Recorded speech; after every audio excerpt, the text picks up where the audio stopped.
than perhaps other tournaments. And I'm not degrading other tournaments. It's just maybe harder for them to do those, especially when they've got it kind of in the. I mean, DAC was 2 weeks ago. Well, these majors, they definitely make teams play more seriously, I guess. Like, for lack of better words. I don't know. I know what you mean. Yeah, because like they do take the other tournaments seriously, and they do practice for them. They do. It's like a TI major. They're still on a whole nother level, right? It's not the same as like an ESL or even DAC. I thought teams took it quite seriously, but still won't be the same level as it's a Valve event, you know. As long when it's like Valve event, it's like completely different how you treat it, how you look at it, and it's the like soccer game where dad's watching you, so you got to play better, you know. Right, and Papa Valve is watching you, and you got to do your best to make him proud. Who is dad in this scenario? Gaben, of course. Gaben is dad. So okay. placing well in this tournament can result in you getting a direct invite to the international, pretty much. Of course. Like, for example, if we look at Adfinum, who got second place at the last major, although they didn't play a lot of games during the off season, whatever you want to call it, like in between the majors, they still got the invite to this major. It's mainly because of their performance at the previous one. And Wings, who won TI and didn't do anything afterwards. Yeah, and it's like almost guaranteed like they're gonna be at the next international, even if they do poorly, because they are, you know, the defending champions. Like, these Valve events, performing well here matters the most, no matter how you look at it. Okay, let's take another question before we head into our second draft. How would Dota change if you could pick 6 heroes? You and I, Gods, had this thing about having a 7th item, but not necessarily a 6th hero. A 4th lane, you know, you can do all kinds of crazy stuff. A 6th hero, 6th hero. Have you played Dota 10v10? I played it a few times. It's pretty It's fun. It's great. Yeah, no, it's good fun.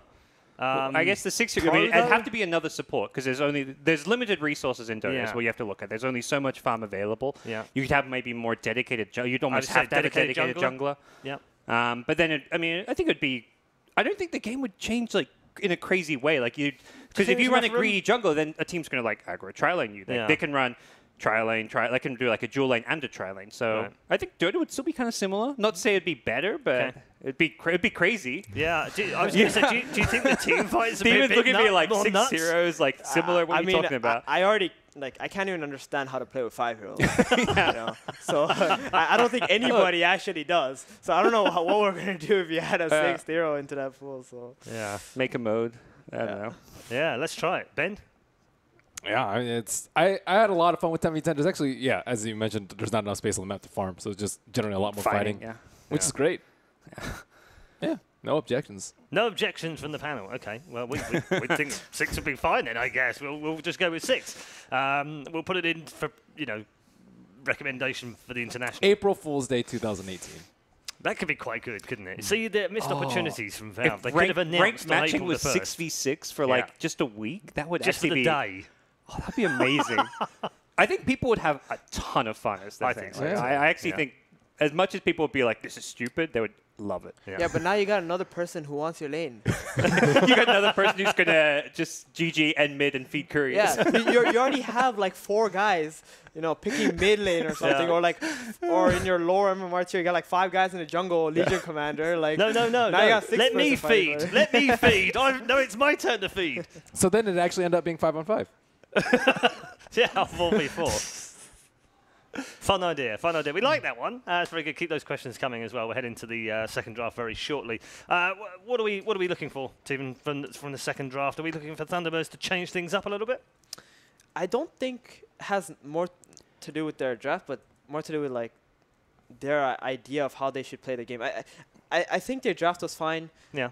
I just thought that they didn't execute it that well. Yeah, I mean, you all went for Thunderbirds based on the fact that the draft was so strong from them. Right. Like, for example, this resolution TP in top lane, I thought, like, maybe it could work, maybe it gets the spectacle, but in reality, like, you're not trying to play for those things. You're trying to play for your own timings. Right. You just want to get your Wraith King to level 12 or whatever item he needs, Invoker to whatever item. Like in this game, we saw after they got the first Roshan, they were able to find man and do their job, but that could have been done much earlier if they don't slow down their own game. Like, I think Thunderbirds have a very good strategy going in. They have the idea that they want to be able to find man, take towers, keep snowballing the game, but they just need to stick to that. And from a Liquid's point of view, Ben, what did you like, not like so much in the way that they executed their draft? I like that they use things that we haven't seen them run as much before. Like we saw a lot of Naga Siren in prior months or so. As you mentioned, they're not known for the Monkey King, and they're also not known for Doom. No one's really known for Doom, and they used both of those, and they were actually played quite well. It looked like they had practiced with it a lot, scrimmed with it a lot, and they know very well how to play around it. Like Doom is just not a typical 3. Most of the time it's a 4, if anything. Yeah. Do you feel like maybe they've looked at the meta, studied it a bit more, and thought, how does that fit to our team, rather than what can we extract from them, what's good in the meta? It's just a less individual-based playstyle. I think even when they won with Naga, it wasn't like, wow, Liquid's teamwork is exceptional this game. It was just a lot of small individual performances, whereas this time, they actually came together and did stuff together. They five-man, they fought together. Made the point that they were allergic to five-manning at DAC, and here, this was much more cohesive. Yeah, when you have this much individual skill on your team, your problem is going to be teamwork. So they do need to focus on that. Let's get into the second draft then. Bans have been completed. We're already into the end of the first phase. We've got a Coral for Thunderbirds and a Night Stalker Monkey King opening from Team Liquid this time. Night Stalker, the big, I guess, surprise pick of the openers, obviously being picked up as a counter to Keeper of the Light, able to reduce the daylight hours where Keeper of the Light can utilize that Axe Scepter, but a hero you hardly expect to see picked at all this major, and coming out in the first stage at that. Reza was actually talking. I think they might be asking him if he wants Naga first phase. Yeah, Naga's a pretty decent hero versus the Monkey and the Night Stalker, for sure. It's a very good combo together as well. One thing I realized is, like, Kato sort of, like, fell out as a top-tier pick, but the Thunderbirds had first pick, and they decided not to go for the Monkey themselves. So what can this tell us? Maybe Misery doesn't really like the hero to play for himself. We also saw a lot of Coral used as a kind of offensive counter to Monkey King at DAC as well, because of the vision. But we got the blinding light as well. Maybe, so maybe he thinks we'll pick it first. That stops them picking the Monkey King. But actually, they go, we don't care. Right. Like like Monkey King, how he can scale now with Midas and stuff. He'll eventually get this BKB where this blinding light is not going to be a big problem to take him out. But even the Axe Vision too, they can easily find him. Right, now they have Night Stalker. Yeah. Well, one thing I liked from the previous game that Liquid did was the Monkey King Spectre. It's one of IG's favorite combinations. If the Monkey King ever finds someone, the Spectre can just haunt in, and those two heroes together can kill them. And that's how they really want to play with this Monkey. They want to use him as like this sort of bounty hunter-ish hero, and just try to keep getting kills with it. And Night Stalker is a very good hero to pair with that. Sand King's second pick for Thunderbirds, so... It's definitely, as far as looking at their game one, probably one of the high points of their draft in terms of individual play. Moon had some really nice moves. The laning stage was won pretty convincingly, and then in the mid game had some good team fight presence. Thunderbirds really like these heroes that can obviously go in multiple roles, but win lanes as well. And Sand King is that hero. Like if you think about what hero can just go to the off lane and pressure the enemy with dual lane or even by himself, that is Sand King. And now they have like a very powerful combination as well. The Kato Sand King, it's going to be very hard for any carry to just sit there and try to free farm or anything like that. No Naga Siren today, fellas. Not this game. Lina Van. Still very high priority hero for many teams. What about the T8 ban? Respect ban after game one, I think there's not much more to it than that. Perhaps something that Liquid feel Miracle's going to be able to... I think that's one thing that, like, Paul asked, like, oh, what did Liquid do well that they, like, in that game one that they want to keep doing? I think giving Miracle these farm-centric heroes. Elsewhere, it's like, oh, we want GH playing Naga, they put Miracle into the support role. Even sometimes when he's playing mids, he wasn't playing that big power farming core, and that's why I think what T8 gives him and something that he really excelled on in game one. I mean, you don't want to throw this guy off. He's one of the best players in his position in the world. Why would you want to make him a support? It's true. Crystal Maiden was not first picked at all. Banned in the previous game. Yeah. So in this game, but it will be third picked here. Very good hero with Monkey King. Provides the mana regen that Monkey really needs. He's often just roaming around the map, and he's going to be low mana because his spells cost quite a bit, especially with the nerfs now. And Night Stalker can also benefit from that. So Crystal Maiden, that makes heroes faster, be able to play faster because they have more spells to use. And Team Liquid's heroes were already pretty fast. Now they're even faster than that. Yep. Well, what's interesting about Liquid is when we talk about adjusting and finding their identity since DAC, it feels like there's been a clear change where now it's GH is playing like 5 position. He was always playing these farming, greedy 4 position heroes, sometimes playing mid Naga. I mean, even if you ignore the mid Naga games, he was always playing these greedy roles. Magnus was a hero he played a lot of. He played Winter Wyvern. He's playing CM. It's actually Kuro playing the like 4 position roaming heroes now. Yeah. I think it suits him actually to be able to just chill back, look at the team fight, and just be able to cast the best possible spells. And it's pretty nice, I thought. Like his Wyvern was very good. So second phase, we've had Tusk Terrorblade from Thunderbirds. Tusk seemingly making a bit of a comeback. We saw a little bit of a DAC. We've already seen it from Secret today as well. Much more meta pick in the form of Lifestealer for Liquid. Yeah, this Terrorblade trying to counter out the Lifestealer, I think was a very strong pick for sure. They don't really have much AoE apart from just a Crystal Maiden. And Monkey King, he's gonna die to a Terrorblade. Sorry, are you pointing at the ban? The 5th ban, yeah, I just don't know. What? Okay. So it's one of Weeha's top guess. picks, right? So There's still Tinker, right? Yeah. I guess Wind Range is one of the better heroes against Monkey King later on because you can just Wind Run in the ultimate and not get hit, he can't get hit, yeah. I'm good against Lifesteal, of course, too. With And he Wind can Run. cut down his trees too. Most of these heroes who can do that are quite nice. Surprisingly good Wind Ranger game. Unusual. They don't come along very often. Also very good versus Lifestealer too. Lifestealer has a lot of trouble versus that hero.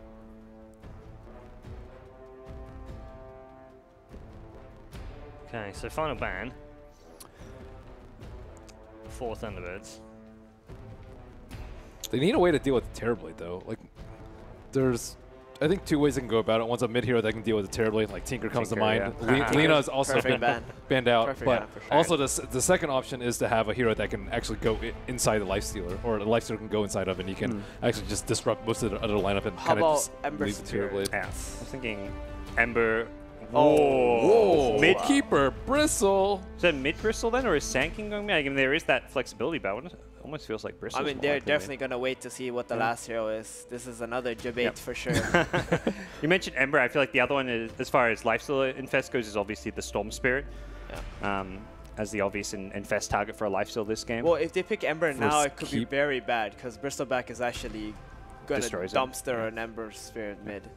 But we'll see, because Ember can still play this fast game, right? And maybe that's what they just want to focus on right now. Just try to go out there, kill them, and just continue the snowball. Yeah.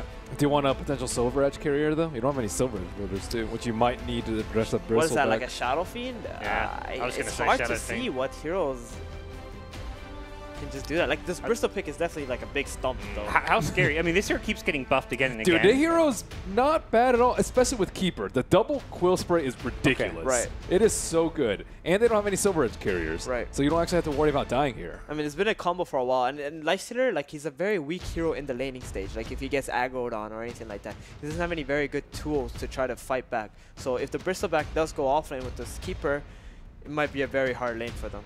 Oh, what? Wow. Who? That's a Silver Edge hero. Okay. Yeah. For sure. Yeah.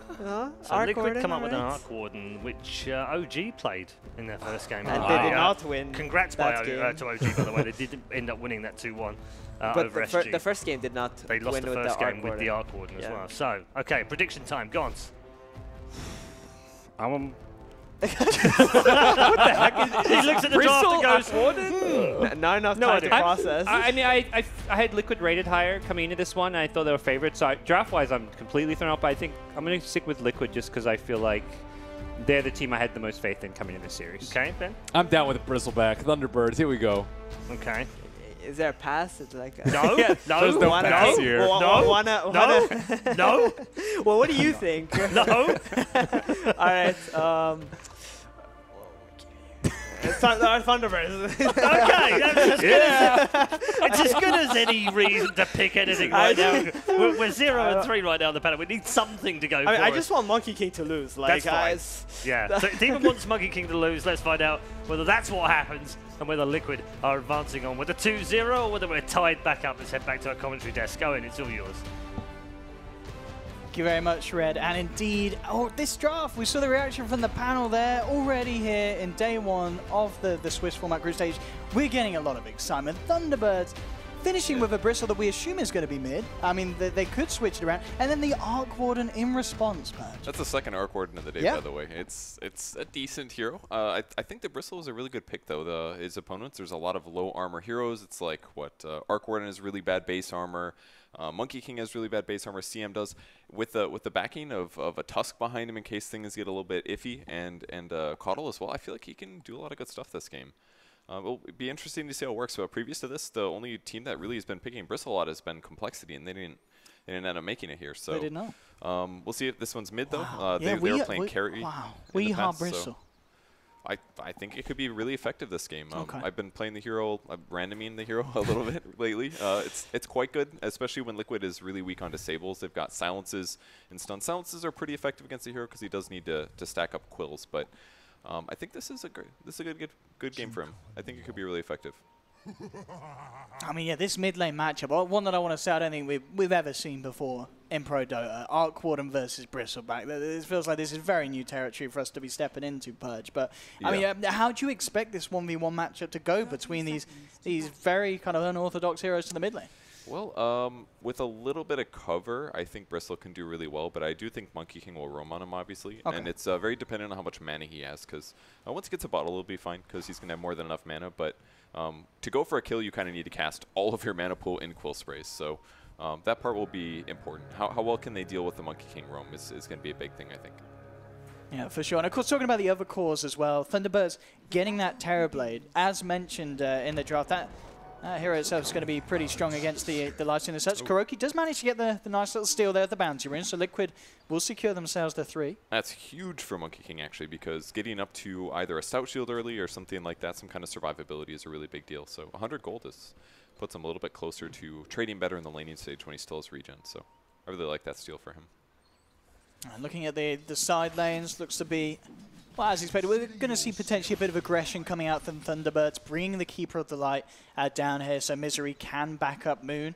Already, though, KuroKy with his eyes on Misery. Misery did spot him jumping between the two and did try there to catch him off, but KuroKy quick with a jump to the side. So running these dual lanes, Thunderbirds, and Liquid leaving Mind Control up on his own on the top lane. In fact, he's been trapped in by the shards. They're trying to go for the kill here with the extra damage from the Metamorphosis, but it's not quite enough. Mind Control able to walk it off. Pretty tanky, 660 HP, 6 armor straight out the bank. And with the poor man's, it's a hard kill for those two. Yeah, they blocked a lot there. The wave is going to push now, so that'll guarantee him some experience. But in the offlane, it's not going as well for Thunderbirds. Keeping Moon Meander in the front is the safer way to do this, because Misery knows that he's the vulnerable of the 3. And Moon just coming in with the burrow and trying to get some Cosmic Finale procs to harass him back. And in fact, yeah, Misery has been trapped up by KuroKy and GH. That's going to be your first blood. KuroKy, brilliant start to the game. We saw him get the bounty, getting the first blood. This is huge for Monkey King. Yeah. He's going to take some damage here, though, with creeps plus the Sanking. He might be able to get this kill. Well, it's close, yeah. I mean, the Cosmic Finale, if he gets one more touch, he could have done it, but the open wounds is there to slow him back in return. Has got a man going to Burrow Strike, which he is going to need. In fact, Burrow Strike's in aggressively looking to try and get GH. Mutuma Man look to chase down Moon. Hasn't quite got the movement speed to find him. Nice. KuroKy jumps back in on Misery, who did get the kill there with the Illuminate, but pays with his life as Liquid do find him in return and make sure that they keep this trade down bottom as a 2-for-1. I think that's pretty valuable. A little bit of gold there for the Caudle. Level 2 as well is not bad to have. Wow. Sanking he's got another Burrow Strike. Yeah, again, I mean, the choice to Burrow Strike back in, is it not good for him to just Burrow Strike away and create distance in that situation? Yeah, he's playing very aggressive right now. That one was definitely a mistake for sure. There's just a little bit too much disable, especially with the Orb of Venom. It's just very difficult to lane against this, and he got overconfident for sure. Back on the mid lane, looks like things are pretty even. Weeha's got the same last hits as the Arc Warden. He's got his bottle finished up, so he's going to be able to push a lot better than Arc Warden can as well. So pretty consistently, I think Weeha's going to have a decent time, and it should really lower the amount of time that he can even be ganked, because he just pushes the lane, grabs the rune, and should be fine there. So I think the mid lane might even be just a little boring. It'll come down more to how the support rotations go now that the Sen King goes to the jungle. See what those guys do. The Monkey King, the Crystal Maiden, maybe they'll get active, maybe not. For sure. I mean, with the start of the MK God as well, it's scary. I mean, KuroKy 3 minutes in and just a blades away from a phase boost. That's pretty quick for this Monkey. Yeah, that's a huge grab, actually. Especially if you can find heroes without boots, and he's got phase boots already. I guess Coddle's already really fast, but maybe a gank here on Weehaw, but with no creeps, there's no way they can dive towers. Yeah, no point in the passive yet for Kuro to get the second point in the boundless for that play down bottom. And Weehaw, taking a lot of harassment here from Arc Warden, just laying down those wraiths and keeping him zoned out of the lane so that Miracle may start to be able to get a bit of a lead in this 1v1. They also did see that Moon Meander was here by the shrine, so now they can maybe make some assumptions of gank patterns on that.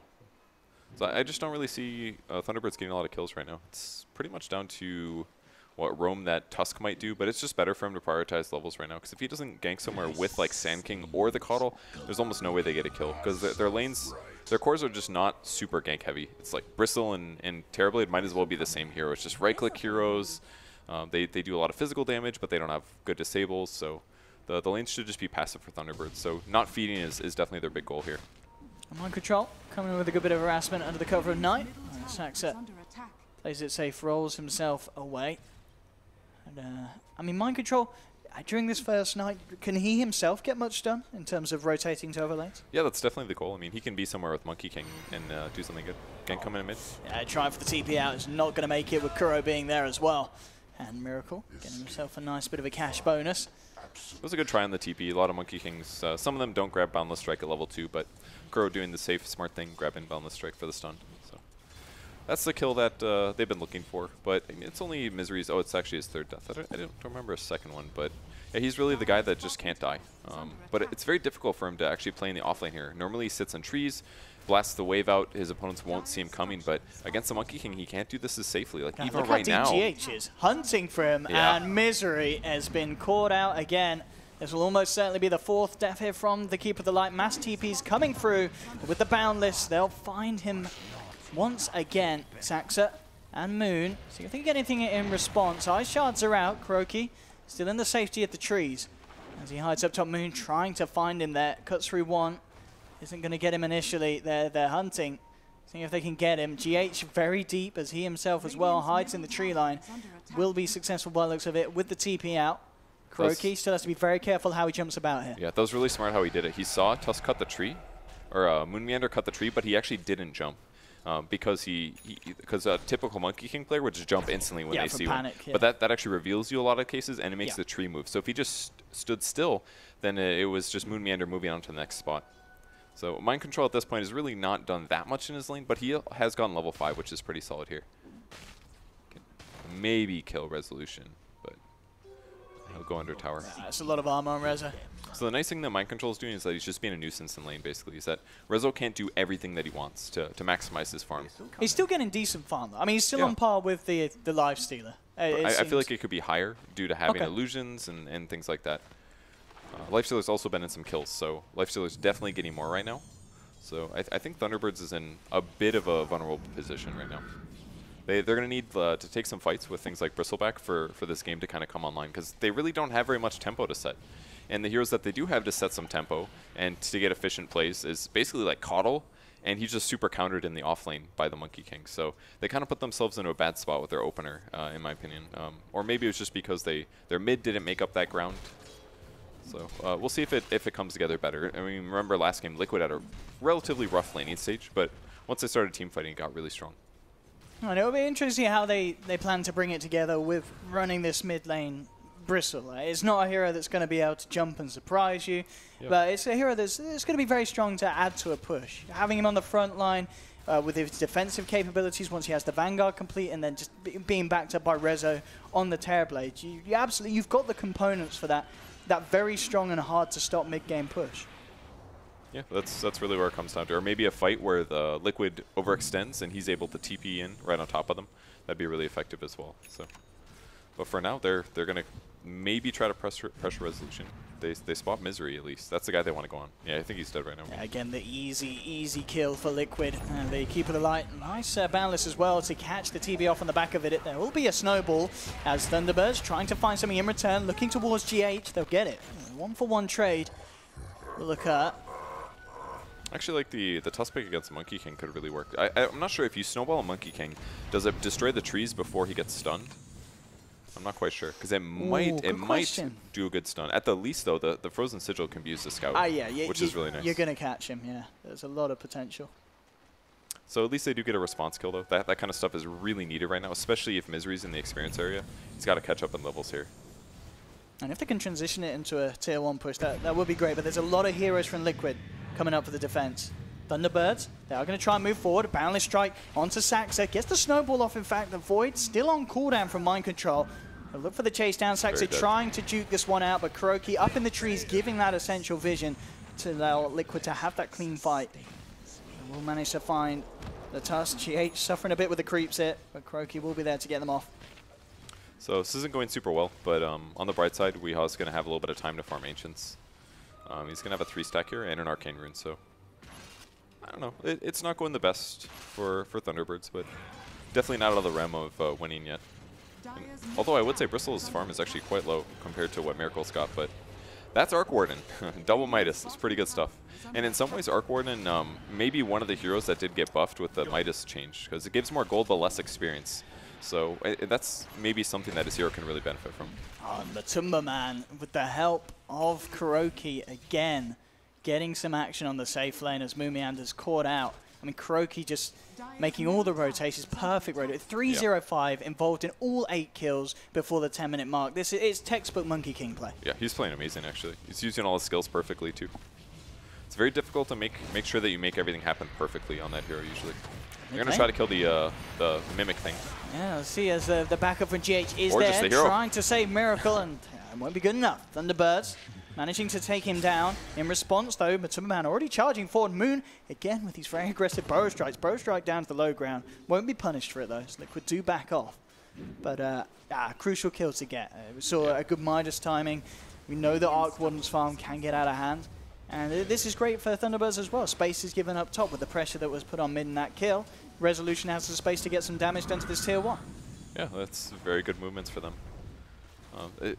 Arc Warden just didn't seem like the best pick in some ways. Like I get that the hero has some value, but against a hero like Bristle, he has very bad control. Like, yeah, he can pick up a Shadow Blade and all, but if you're just walking next to an ally, his flex skill doesn't work, and Bristle's just going to chase him down, and this might just happen here again, too. Oh, if they kill him again in quick succession, that's going to be brilliant for Thunderbird. Straight in onto Miracle with the Nasal Goo. The Walrus Punch slow as well. He'll try and get himself to the field, but that's not going to save you against the magic damage. The Quill sprays as well as they rip through him and the illusion.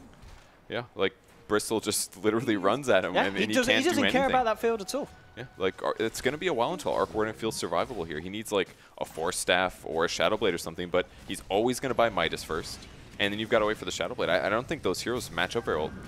But I'm not surprised that Miracle does not have a lot of experience. Maybe Liquid didn't anticipate the Bristle mid or something, or they thought it would be okay, but that matchup does not work so hot, at least not until later. So that's the one lane that's not going so well for Liquid. It's definitely the Arc Warden now. Those 2 deaths in a row were big. The first one as well, his Midas is off cooldown, so definitely costing him a lot of gold.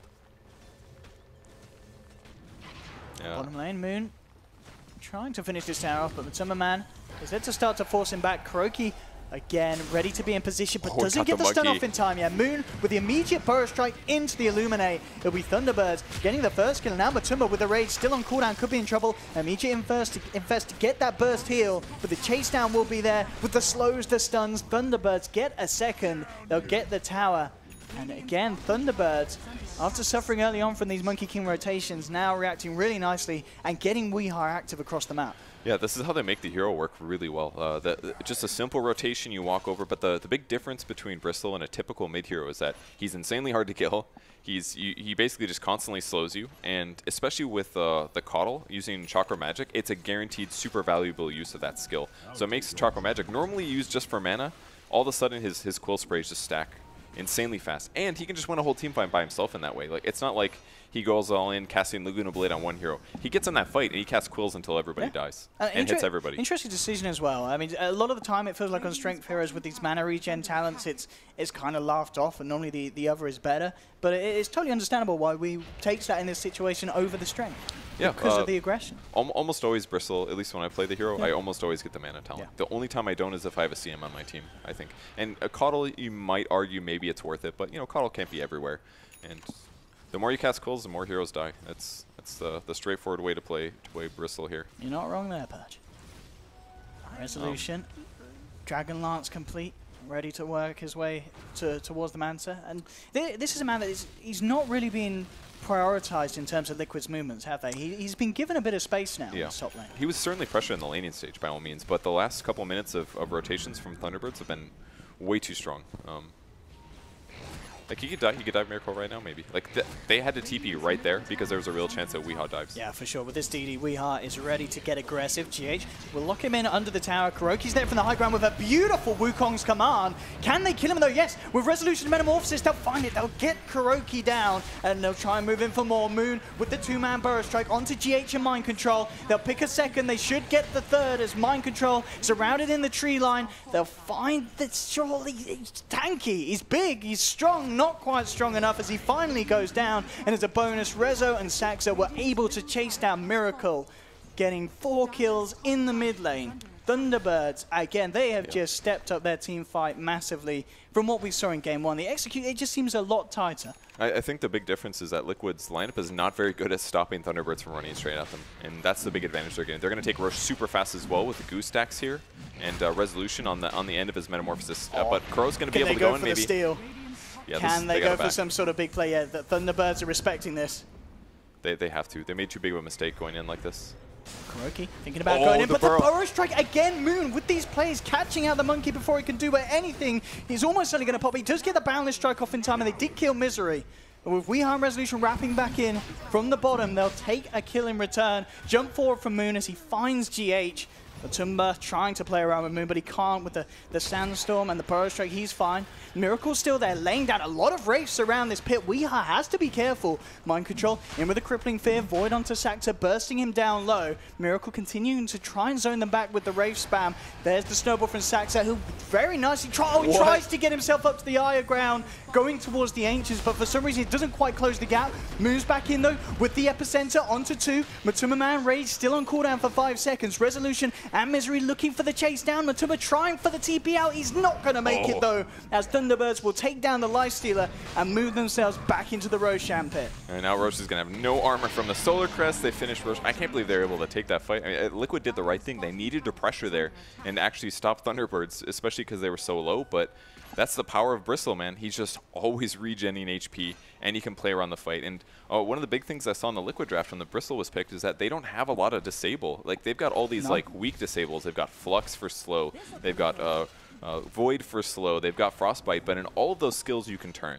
The only thing that they can't, that can prevent turning is Boundless Strike and maybe a Basher. So basically, every time they go in the Bristle, he can always turn around and stop 40% of all damage flying at him, which is a huge advantage to have when you're already tanky. And at this point, he basically can't die. Liquid needs all of their heroes to actually focus on him or to chain stun him when he's looking the wrong way. And also, I don't know how much of an effect it's going to have, but they fluffed up the fortification there, popping it after the tier 1 went down. Did it come back? They fixed that. Or they changed it, remember? It's like if you there's a little bit of a window, isn't there? Yeah, it refreshes. There we go. It refreshes Ice Frog's got your back, Liquid. Yeah, that's to help all those high ping players, right? Absolutely. Or the bad ones or something. Here we go. Thunderbirds smoking up, but it was under the ward, so Liquid unlikely to be caught out. I just feel like no matter what, as long as Weehaw's in the front, they're going to be... It'll definitely waste the smoke, most likely. I'm sure they'll prep for this. Yeah. Miracle, this could be really bad, actually. They don't have vision. He's gone. Surely he can't get his way out of this one. With 3 heroes surrounding him, he's dead. Miracle that was a huge splatted. mistake. Like, they definitely saw the smoke. They definitely. Just Thunderbirds took it the right place. I just really don't think that Miracle was expecting it to be over there. And by the time the smoke broke... But that's the problem with Dark Ward. He can't get away fast. He's pretty much committed. Like, if smoke breaks... And Moon reacts like that. Oh, smoke broke. I'm going to blink the high ground. Let's see if I can get somebody. They needed somebody who was more defensive on the mid lane, I think. And maybe they were thinking Ember, like Ben was talking about in the draft, but he's more survivable at least. Like, they definitely have equally bad time in lane, most likely. Maybe worse on Ember, but Arc Warden just feels so bad right now. He just doesn't feel useful. He's just dying repeatedly. He can control the area, space very well, but he doesn't feel like he's contributing anything to this game. I mean, he's got the Maelstrom done now and picked up the recipe trying to go for that Mione, but Weehaw is obviously eyeing up a BKB. And once this man has a Vanguard and a BKB, the damage just isn't there from Liquid to do anything about Weehaw. They have to ignore him, but at the same time, because it's this mid, caught Bristleback in a great position, and he's going to have a lot of damage to offer. The team fight kicks off. Misery with the blinding light knocks them back. Mind Control on the front lines taken down. Now the chase down from Liquid as they'll look to try and get a bit more potentially from Thunderbirds. Miracle with the Tempest double, trying to zone back Weehaw, but who was seeing this, the Flux just pretty useless against this 5-man that T-Birds are now pulling together. It's a spell that's just made entirely redundant. Yep.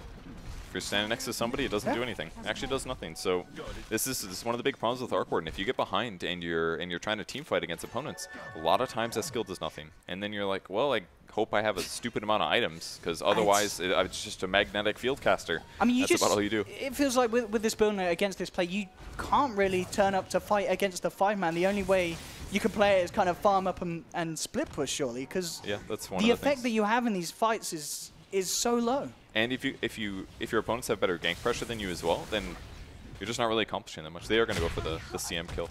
They even scanned for that one. Thunderbirds were expecting somebody, like they were hoping for a Monkey King kill, but found CM instead. Ooh, can they get the follow? Oh, Miracle. Like, what does he do here? He tells Kuro to pick another hero. He got another Ice Shards too because of the Coddle. That was cool. He can cast that twice. That's a 14-second block with Ice Shards. That's insane, actually. 18-11. Thunderbirds, at the moment, doing their best to bring this series to a 1-1, which, of course, wouldn't mind. We get to see another game between these two teams, and both so far have been incredibly entertaining. Now T-Birds thinking about the high ground break. Weehaw goes for the turnaround AFK strat. It's pretty strong with the Bristle. Moon jumps in with the Burrow onto Matumba, forcing him back. Immediate boundless strike onto 2. Sags falling very low. Thunderbirds will have to back up and bring themselves back together before getting back in on this, as Liquid are full up and ready to hold. And indeed, Thunderbirds respect that, and they'll leave for now and look to high ground push another day. That was a great CM ulti, but nice blinding light there to push the CM away. But that's really their best damage right now, I think. It's basically Crystal Maiden Freezing Field. I mean, how's Matumba doing at the moment on this live steal? I'm sure he's got good. Yeah, he's got Midas. He's got an Armlet. He's almost got his Deso, just 600 gold away. He can kill heroes really fast, but he's got to get on top of them. Yeah. And the way he did in the last fight was Night Stalker ran in, basically. It's a good way, but it doesn't get you there instantly, and your opponents aren't necessarily disabled when you jump in. They'll get themselves a bit of a freebie here, Liquid. Quick rotation onto Saxat to bring him down. And, I mean, kills like that, it is pushing Mind Control very close to having his Aghanim Scepter. Yeah, that's going to change the game a lot, because it's gonna hit the timing when Thunderbirds picks up their Ags on Misery on the Coddle as well. Yeah. It's about 500 gold away. So once he picks up that, and they can just spam Darkness all the time, then it's just going to really limit any vision advantage that Thunderbirds was supposed to have. So when you have these lineups like Bristles and Terrorblades just hitting buildings, vision is huge for pushing, because it does let you swing around, maybe catch the one hero that's by themselves. You can always know when your opponents actually have all 5 heroes there. So yeah, the Night Stalker is going to be a huge thing in this part of the game. But even still, I don't know if I have faith in Liquid's cores this game. I don't know if the Arc Warden is going to be strong enough. Will there be a point in the game when he actually is able to take the fight to Bristle? I'm not sure. Maybe if we see kind of the game kind of continue to stay at this pace and not rocket too far down for Liquid, we could definitely see a similar situation to Game 1 where Kuro's able to get his items, and the Wukong's command becomes a massive part in holding these high ground defenses. Yeah, that's true. That definitely could matter. And he does have the Midas, so you know he's on his way, I'm sure. The levels will help as well, and he can always just split push out bottom.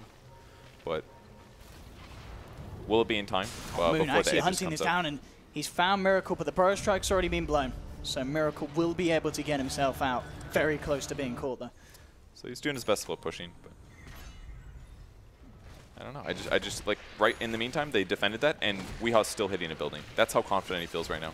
Feels like he can be anywhere. And the big save from Soxa. That was so sick. Matumba Man's just wrapped around from the back lines and immediately looking into Misery again. Good Wukong's command into the 3-man boundless strike. They'll take down Wow. They'll get the Saxa as well. Weehaw forced to put the BKB as he's trying to run himself away.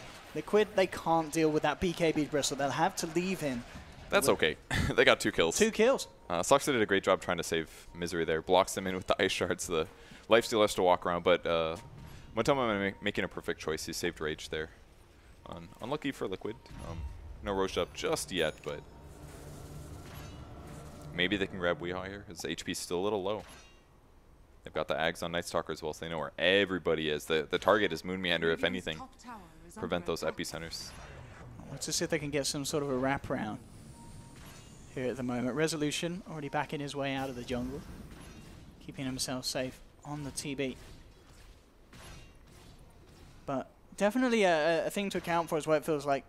In terms of the cores, you say you doubt kind of Liquid's potential, but surely the same for Thunderbirds. I mean, the Bristleback, eventually there's going to be a point where his damage output is very much limited. He's not building any right-click items other than the Solar Crest. It doesn't matter. This hero actually... Yeah. You think the Coil Spray stacks are just always... His ulti is real strong. Every spell you cast, you get 30 damage. Who needs items, man?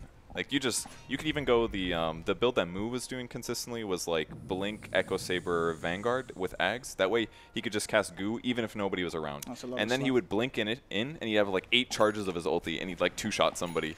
It's actually, there's a lot of interesting ways that you can build Bristle. And you just need a mix of some stats but also survivability. And he did definitely need things like Solar Crest, Black King Bar. But I think from here on out he may go, maybe if he goes Lotus Orb, I don't know. I'm not sold on that build this game. Ooh, free courier. That was a gimme. At the same time, Liquid were able to find Misery in the jungle, but for sure, Thunderbirds getting the favorable trade. They'll put the pressure onto the tier 2, force out the fortification. And now, this time the float's coming into play. I'm going to see Weehaw say, come and stand next to me, boys. And taking a bit of damage here, and it looks like they're keeping themselves away from it. Moon will try and come in with a Burrow Strike, but with the silence onto Saxa. Saxa, he's out and down. Boundless Strike onto Weehaw. He'll put the BKB, try and get himself out. Matuma Man has to back away, though. The Quill Spray stacks, building up. Mind Control will get taken down.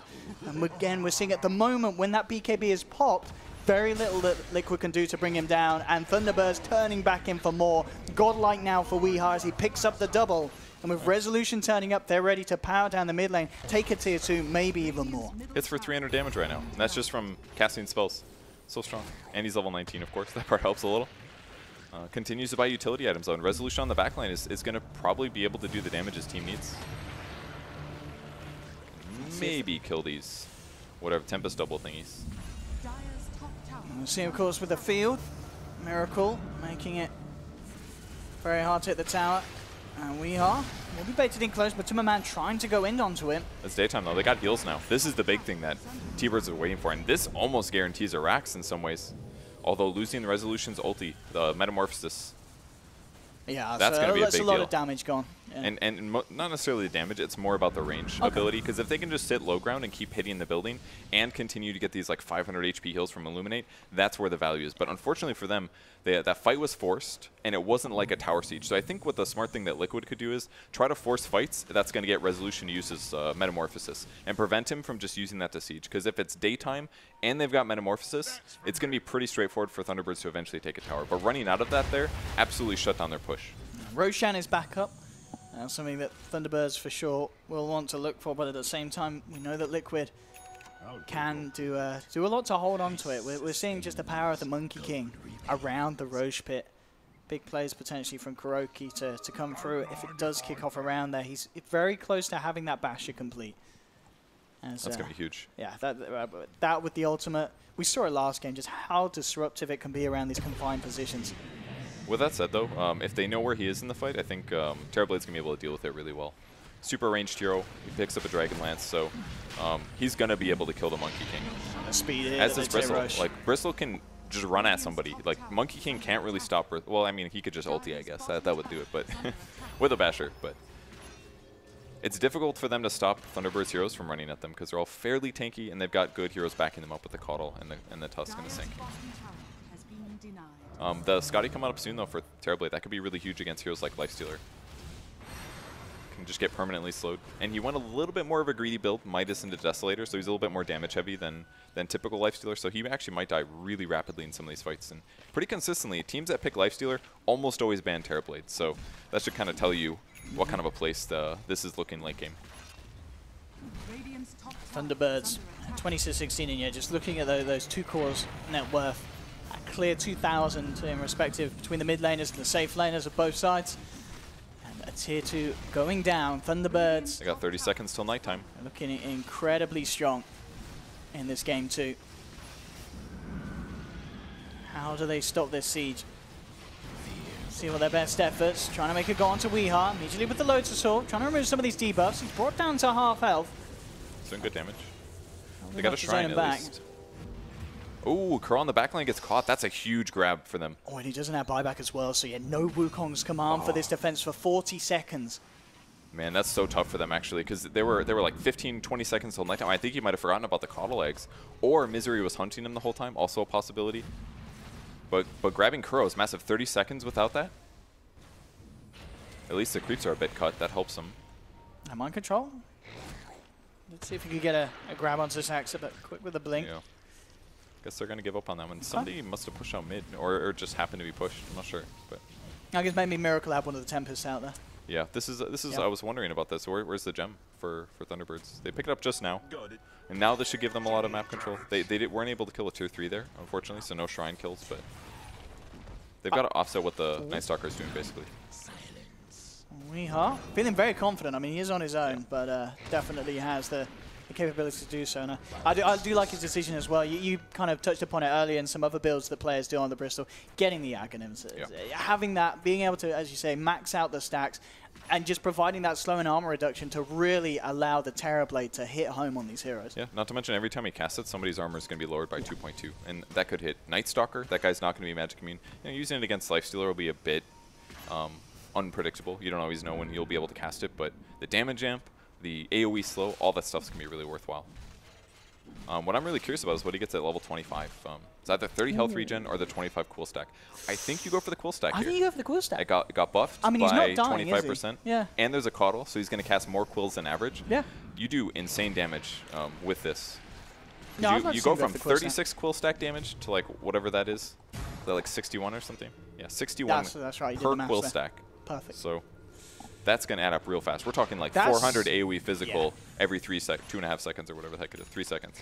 Yeah, it just really feels like he just does not need that regen. He's able to frontline the moment with these items, with Vanguard, Lotus, and Solar Crest BKB.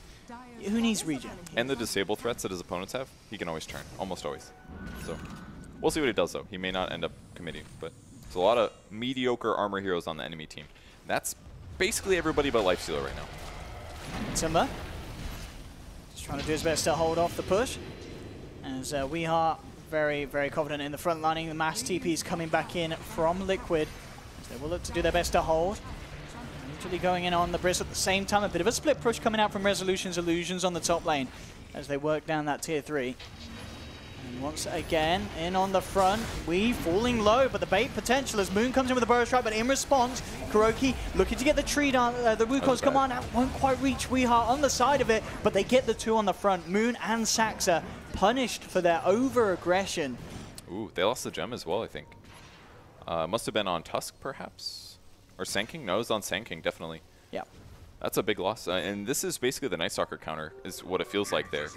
He didn't actually even need to use his ulti there, but I guarantee that if Night Stalker wasn't in this game, Thunderbirds would just wait till daytime, then they would do that. Oh, and a freebie big for kill. Matumba, yeah, just a solo kill on Misery. We'll knock him out for 45 and no buyback. And there's that pickup that the panel talked about, having someone with the Silver Edge. Now they're on Miracle. Yeah. So now there's that extra chance to bring down Weehaw. 2 chances. Both him and his Tempest double are going to have it. Which means that they can use Silver Edge for, what, 10 seconds in a row if they want. And now the game's just so weird because Thunderbirds should be just closing out Arax easily because they have a big advantage, but the nighttime thing is causing so many issues. They don't have this like overwhelming heal to keep the Bristleback healed up. Like his items are covering some of those problems, but they want to be getting these 500 HP heals every like 5 seconds. That's when they can just end the game and get a Rax or 2.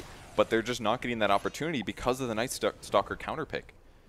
And Thunderbirds are forced into doing these like high ground pushes or attempts at them at times where they're not going to necessarily be full power because they feel like they have this timer. Resolution maybe going to get caught here.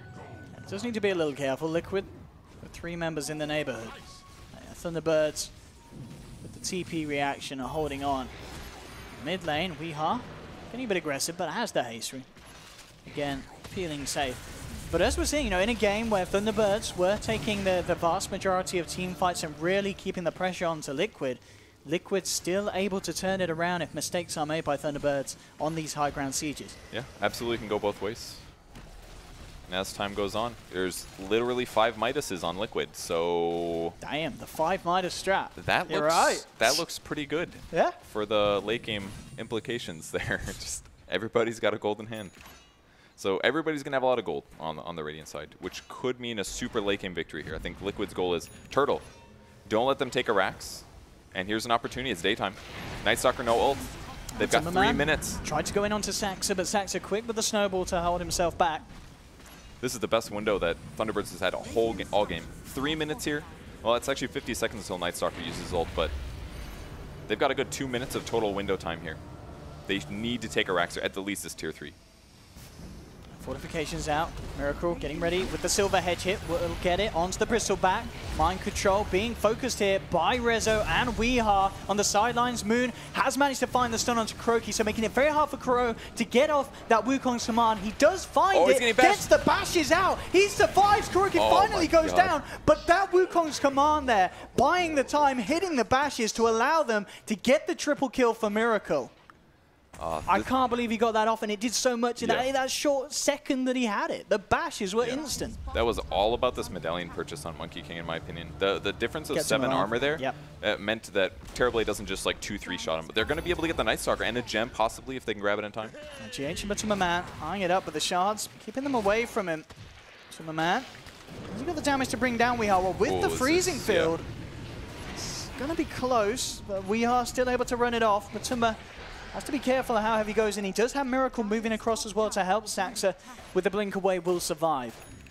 Okay, grabbing the gem definitely helps a lot. It's really tough for Thunderbirds though that they died there. That was the window. They did get the tier 3 at least, so they will be able to kill the enemy shrines, but I'm sure they were wishing they got a Rax.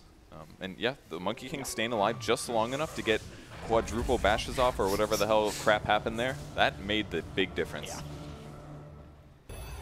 Yeah, so it's looking scarier and scarier for Thunderbird, considering that they had this lead and they haven't been able to take Rax. 35 minutes in. Bottom lane, the Tempest double. Won't even be taken down, actually, Miracle. We'll keep it alive long enough for its timeout. Yeah, very wise to not feed those. They give a lot of gold right now and experience. And you talked about the medallion. It's now a full-fledged solo crest, so even better. Yeah, Resolution's queuing up a MKB, but he hasn't started yet. It's definitely pretty late at this point. Maybe should have grabbed. No, I think he's doing the right item progression. It's just kind of a bad timing that you have to deal with as Terrorblade. And Roche gonna go for Liquid here. Not too surprising considering that they put the pressure on their opponents recently. But. And do you like the decision as well from Weeha, considering the situation? Not going to go for the Axe this game and has switched it up for the Assault Cuirass. I think that's the right move. He's insanely survivable now. It basically means that Matoma Man doesn't really touch him too much. I mean, I like the Ags idea, but the timing wasn't quite right. And the fact that he bought Lotus Orb basically ruined his chances of getting Ags. It was basically Lotus Orb or Ags. It'd be his whole like survivability thing would be way too delayed otherwise. This will overall give him a lot better right-click damage anyways. Just the other one's better tankiness against like nukes and stuff, and better teamfight disruption kind of stuff. I mean, the man's got like 40 armor. With a Solar Crest, I think he's going to be super effective like this. Ooh, Arcane Rune. That would be nice if they want to get something done with it. Okay, they're going to use Arcane Rune on Terrorblade, probably, for Metamorphosis. Yeah, for the meta.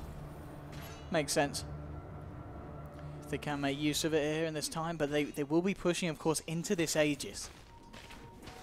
So it'll be questionable how heavy Thunderbirds try and go in during this time. I mean, do you feel that Thunderbirds, because of kind of that 5 Midas pickup from Liquid, are they running out of time, or do they have the heroes to continue to scale? They definitely feel like that, and I do think there's some big worry about that. Well, they will find a free Crystal Maiden there, GH, left behind on the top lane. Down for 60. It's a minute that they can try and abuse this one hero advantage, but essentially Liquid, of course, still with 5 with that Aegis second life on one of their cores. They'll play it safe, get the shrines, continue to find what they can get. MKB now done, though, from Matumba. This man is certainly going to be able to start chomping through these heroes, especially if you factor in the Silver Edge and the Bloodthorn picked up on Miracle. Yeah, all comes down to 4 staffs. Things like Snowball, keeping those heroes alive is a big deal. Miracle is actually getting really farmed, though. Yeah. Double Midas pays off. Bloodthorn's going to be huge. That's true, actually. I mean, technically the 6 Midas strap from Liquid. Good point. He's queuing up Scotty afterwards. He's basically to the point here, especially it's 25. He's going to have 30% lifesteal as well. He's going to deal with the TB quite well at this point. I think this is the main reason they picked Arc Warden, because they knew they needed like a ranged Mjolnir carrier of some kind. That way they could actually clear the TB illusions when they go high ground. So they really did draft interestingly for that. Jump here. Liquid, can they respond to this? They'll look towards Moon, bringing him down very low. Infest, the nuke damage is enough to bring him down, but in return, Thunderbirds, they'll find mind control. Kuroki quick with the jump away and now on the retreat. Tumberman and Kuro trying to get themselves out of there. Saxa with the sharp block onto Kuroki, tries to hide as a tree. It's not going to fool T-Birds as they take down the Monkey King as well. Bottom a fraction of a second, but only so much. Tumberman will be saved though, so it's kind of a little bit of a silver lining, but still, Thunderbirds getting 2 kills. It is of course just a question of, again, how much, if anything, they can get done in that 40 seconds for both, because Miracle, just look at the pressure. Bottom lane and mid lane shoved entirely in onto the side of map of Thunderbirds. And in fact, he's going to go for a 1v1 here. He is inside the bubble, so the evasion isn't there for the Tempest double. Miracle's out. The Flux will bring Rezo very low though. And that's just a Tempest double, man. He almost died. Fight goes in though. Lifestealer, this is a huge kill. Okay, Aegis. Can they get the follow-up though? And Miracle's hanging around. But this is going to be a 3 versus 3 and a scary 3 on Thunderbirds with Weehaw ready to be on the front line. Saxa will go for the easier kill. Looks towards Jace. Do they have the detection? They do indeed. They'll take him down through the Glimmer Cape. In response, the Bloodthorn and the Flux bringing Moon very low. T-Birds are ready to try and break high ground once more. There's no Aegis, there's no Crystal Maiden for a full minute. And Tumberman focusing on zoning back the Bristleback. The Bloodthorn's down onto Rezo, bringing him down to half health. Weehaw straining on the high ground, has to be careful. This Miona damage bringing him down low, but the BKB's out. But again, another Wraith dropped up onto the high ground to continue to just zone Saxa back. Mind Control has Tumberman inside him. They're ready to try and chase for more as T-Birds desperately scatter and back away from this. They're going to chase. Here comes the blink. Mind Control. Oh, good immediately stun. turned on. Yeah, the Burrow Strike in response comes through. Tumberman now in the front. Resolution's just going to turn and beat him down. The Boundless Strike is there trying to save Tumberman. Can he get his way out of this one? He can't. He's down. Miracle has the Tempest Double, looks towards Rezo, but again, TB with his own BKB doesn't care about the lightning. Kuroki trying to 1v3 here with the Wukong's command. He will take one down. The Bash is keeping Thunderbirds back. He'll try and lifesteal his way back up, but they've got the Burrow Strike. They have the control. Triple kill for Resolution as Thunderbirds will end up taking the convincing team fight win. Dude, that fight was saved by Sand King Burrow Strike there. Just being able to instantly disable the Night Stalker makes it a little bit harder for Lifestealer to make a decision. And killing him basically means that even the Lifestealer can't run away because then he's stuck in the guy that's stunned. So that Burrow Strike is huge. Allows Resolution to get a kill without even having to commit Metamorphosis. He'll use it now though. It's time to take a Rax for Thunderbirds if they can. And he's absolutely massive. As we saw, the BKB making huge effect in that last fight. He's got an MKB as well now. Miracle scouting out the situation with the Tempest double. And will look to put a bit of a harassment down onto Rezo. With Moon and himself, they'll turn and bring it down. But again, you can't underestimate the damage that this double can do before it goes. But the space is there. Top and middle racks being pressured by Thunderbirds. Miracle trying his best to keep them alive with the field, but Weehaw simply steps into it and will allow them to bring down the melee racks on the top lane. Mid lane looking fairly exposed as well. In a few seconds, Liquid will have the full lineup back up. Resolution still with the Metamorphosis, so the damage that he can offer. Can he bring down a second set? There'll be the fortification. BKB forced out on Rezo. Now looking to get out. Liquid looking for the chase down. Can they get anything out of this one? Kuroki jumping forward, hits the Boundless Strike onto 2. Mind Control into the midst of it all. Finds Rezo, hits the Silence and Void just in time to bring down the Terrorblade. And now the Shard. Oh no, they've actually trapped in Weehaw, but oh, the MP Burrow Strike from Moon onto 3 as he comes back in. A buyback will be there from Kuroki, but Tumberman's down for 80 seconds, does not have any buyback available, and Thunderbirds, even after losing Resolution there with a fantastic fake back as they come in with that Sand King play. Yeah, it was such a fun little dance to see. They wanted to get close to the Terrorblade to kill him, but if they get too close, he sunders and he's going to be able to fight at full HP, so they just played it out until they finally had enough to disable. They get the kill, but the crucial epicenter there from Sand King, guaranteeing the team fight win. Let's see how they can stop this. Kuroki from the high ground again with these Wukong's commands, but Saxa's forced out to safety. Weehaw as well, shoved down to the low ground. Can they get him out? Miracle trying for the chase, but being very careful about how they step out the base now. They do respect the turn potential of Thunderbirds. And they also shut down the Wukong's command ult again, pushing him out instantly with the blinding light. And it's daytime. 1:28 until night. Night Stalker does have his ulti, but the heals are coming. And they got to shut this down pretty soon. I don't even know if they can stop this, though. With Matoma Man dead for 25, it's tough. They do make it nighttime, so no more heals here, but they've even got BKB. Can they kill Weeha? They can get him low, definitely. Yeah, it's so hard, especially with the backup. You know, Moon ready to jump in with a Burrow Strike in case anything's get too dicey. We are just past the BKB. They want to go for the Megas. There's the jump in the Burrow Strike onto 2. Saxa trying to focus down. Miracle's out and down for 100. It's almost certainly going to be over unless they can get some big kills in return, Liquid. They found Moon. They'll get the Void onto Saxa, but he's shoved down to the low ground. The Sigil's slow, keeping Liquid back. Saxa takes a Boundless Strike to the backside, though. Kuroki will bring down the Tusk. Matuma Man with the quick invest play. Can he keep himself alive? He's hiding in the opponent's creeps here, but Kuroki being chased down back to the fountain by Resolution as they've lost the Monkey King as well. Buybacks coming out from Thunderbirds. They know that this is their chance to close the game off as they'll turn their attention towards the tier 4, and GG is called. We'll be taking this one to a game 3 as Thunderbirds bringing it together, and that's a man who's just played a mid-Bristleback and won a game. Oh, yeah, it was a fun game to watch. Really cool strat from Thunderbirds. I think the Bristle was definitely the right hero for the game. And on the other side, I think even the Arc Warden was definitely a very solid pick. You could really see how Liquid's draft fit together. It was counter the high ground push of the Coddle and the early game of the Coddle with the Monkey King and the Night Stalker. And then the late game, they had Arc Warden to stop towers from being hit. They could always make it night, so it was hard for them to push with Illuminate. It was a really cool draft that came together, but the laning stage in the early game of the Arc Warden was really weak, in my opinion. So it was really cool what Liquid did, and they made it very close. But if they had any other draft, that game would have been over at 20 minutes. And it was a game as well that in the early stages, like Kuro, he was making a lot happen with the Monkey King. Yeah, he played amazing, actually. But it kind of fell off. It kind of slowed down getting the bash. He obviously went for the Midas. The 5 Midas, 6 Midas strat, whatever you want to say, it didn't end up working out. And I guess that was that just down to the fact that Liquid didn't have the turtle potential that they needed. They had the turtle potential. It's just it was more like, get out of our base, we don't want to fight you kind of thing. Maybe that's why it felt weak. Okay, well, there we have it, ladies and gentlemen. More excitement, of course, on the way. We are having a game 3. But for now, back to the panel. Red, what do you guys think about that? Thunderbirds, they're bringing it to a 3rd game. They are indeed. Thank you very much, Owen. Yes, Thunderbirds are go. It's 1-1, and we are headed into a 3rd match. We'll wrap up exactly how they managed to pull the game back to their side, and we'll also catch up with a panel that have had mixed reactions and mixed results in terms of predictions. I think your seat is cursed, Gods. Whoever sits there just gets the prediction wrong. You're right, Paul. It's not me. I like where this is going. Indeed. Great game to watch. Another good game between 2 great teams. It seems they're very evenly matched. But that Bristle was just a force to be reckoned with. They couldn't ever get through him. They couldn't kill him. Ends the game, I think it was like 15-16-0 with a bunch of assists. Like numerous times they're going on him. They're using the Silver Edge break, but he had a Lotus Orb, he had a BKB, he had teammates to bail him out with 4-staff Snowball. And they didn't even have to really back him up half the time. The few times where they full commit on him, he's like, all right, my team will bail me out. So, I mean, we had just completely steamrolled through them. Yeah. What do you make of it, Ben?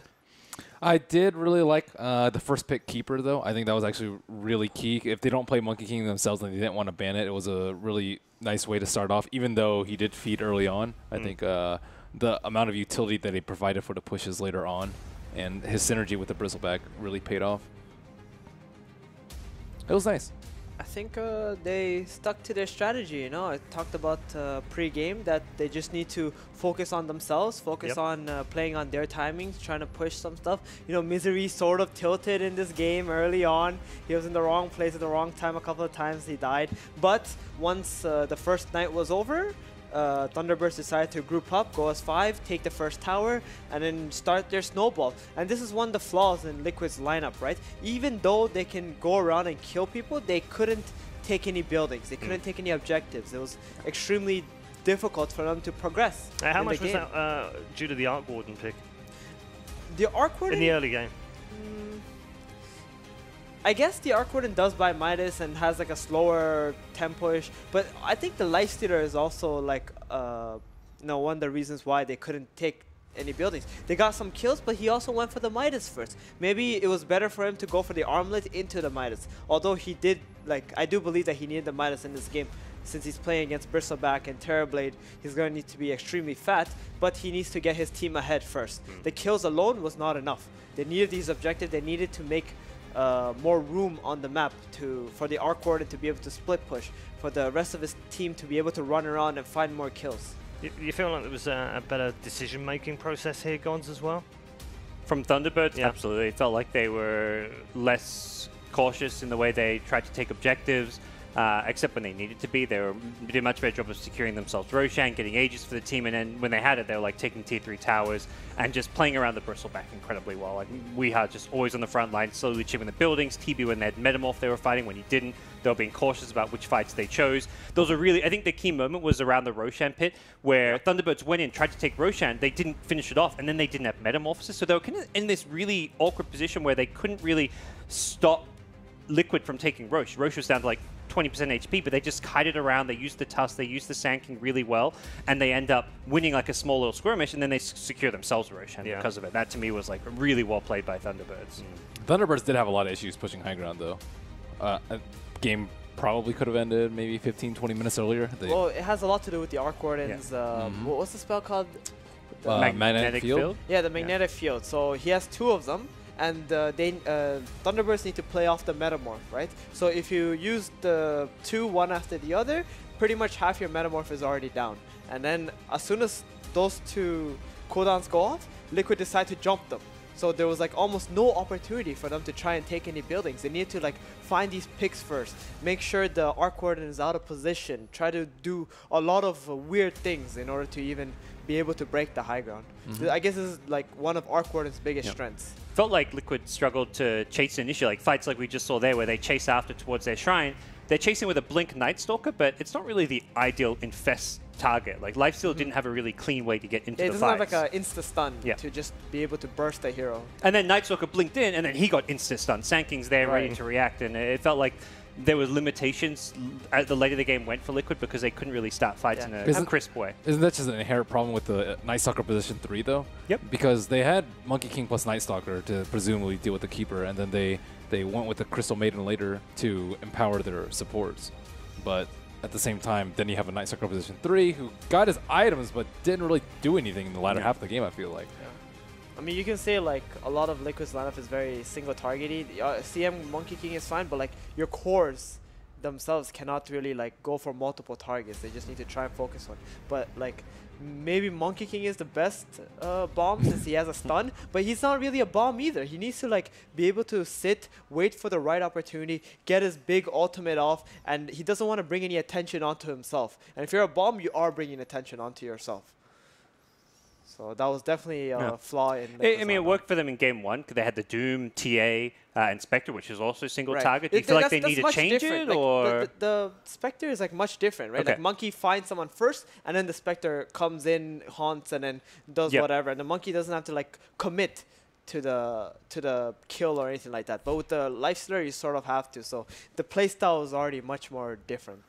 Here's the breakdown then with your match scoreboard, which shows a very up and down kind of game, I guess, until the to the end. Do you feel that's representative, Gods? Because it sort of felt like Thunderbirds were just edging to win that game from about 20 minutes out. The only moment where I think there was maybe some worry and concern was when they lost the gem that first time going high ground around that tier 3 mid tower. They kind of dived in, lost 2 supports, lost the gem, and that's probably where we see that gold swing towards the Raiden favor, because that gem exchange is like a 2,000 net worth swing in itself, not to mention the kills, which was like, I think, both supports and the Sand King. So that was where the big swing towards Radiant went, but at that point it was still very hard for Liquid to push out, leave their base. They couldn't really control the lanes all too well. The Arc Warden slowly got on top of it with like the itemization there, but it still kind of came too late. MVP, who stood out for you? Game 2.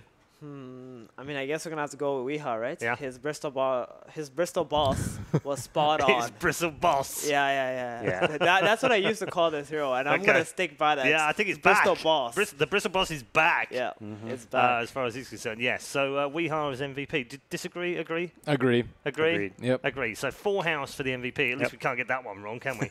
We haven't seen him. We haven't seen him go off like that in a while too. Like I think he's been like decent, I would say, with like some of his Invoker performances and some of his other ones, but never like deathless. I think is actually pretty rare for Wii.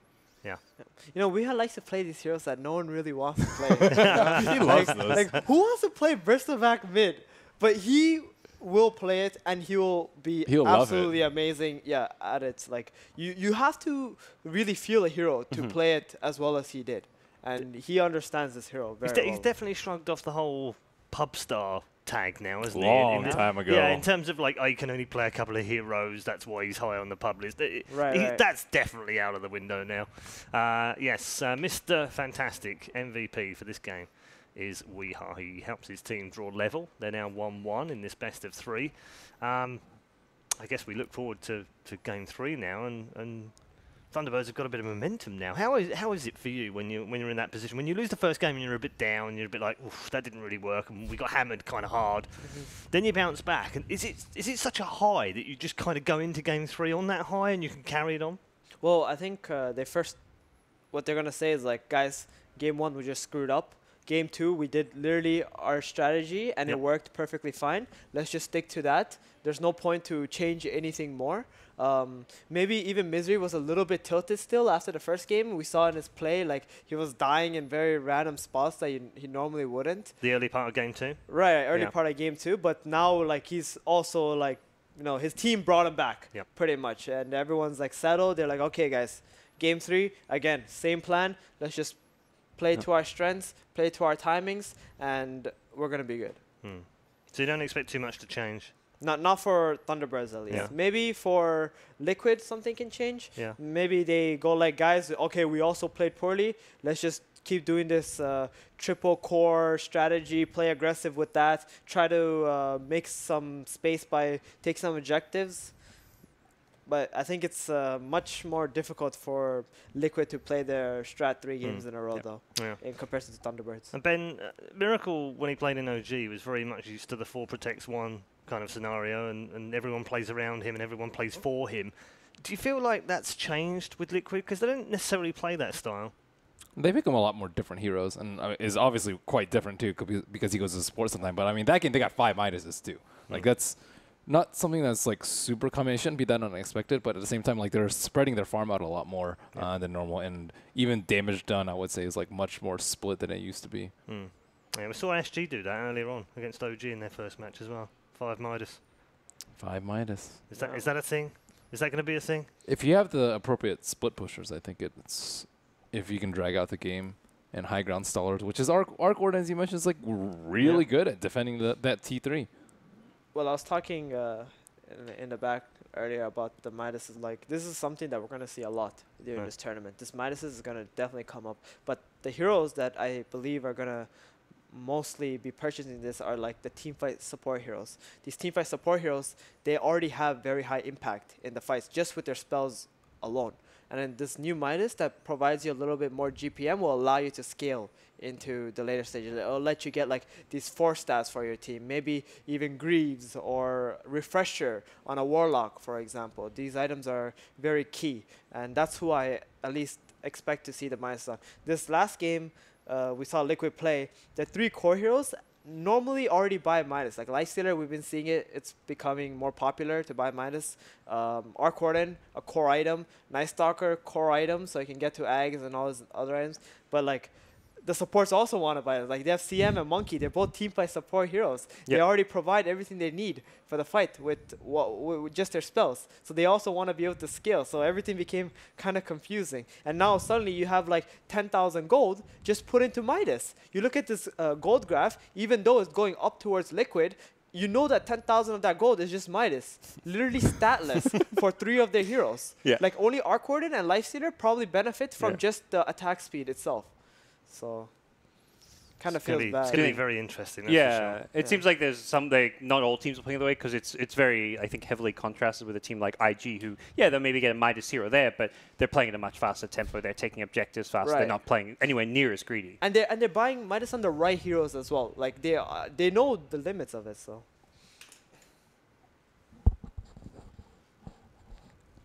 Right. Let's take some social media questions, shall we?